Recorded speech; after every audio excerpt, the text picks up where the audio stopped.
I have it on good information that yung announcement na ginawa, yung statement na ginawa ni ex-Congressman Saldico, na nagbintang siya na 100 billion, sinasabi niya na utos daw ng Pangulo na isingit sa BICAM. Your Honor and I both know that the 100 billion, and we went over, I know na, both of us went through the list independently or separately. And you and I agree na totoo yung listahan ng 100 billion pesos. Talaga nasingit sa BICAM.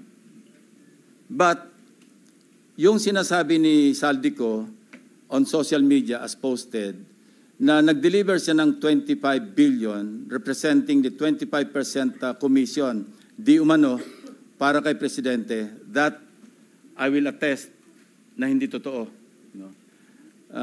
Yun talaga absolutely untrue or false. Untrue or completely false. Why?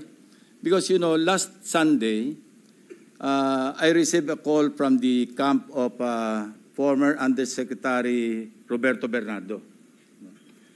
Ang sinasabi niya, noong nakita niya si Saldico sa social media na nagsasabing merong 100 billion di umano inutos ng Pangulo na isingit sa BICAM, napag-alaman ko from Undersecretary Bernardo na may mga tao sa Malacanang, not the President, not authorized by the President, who misrepresented him.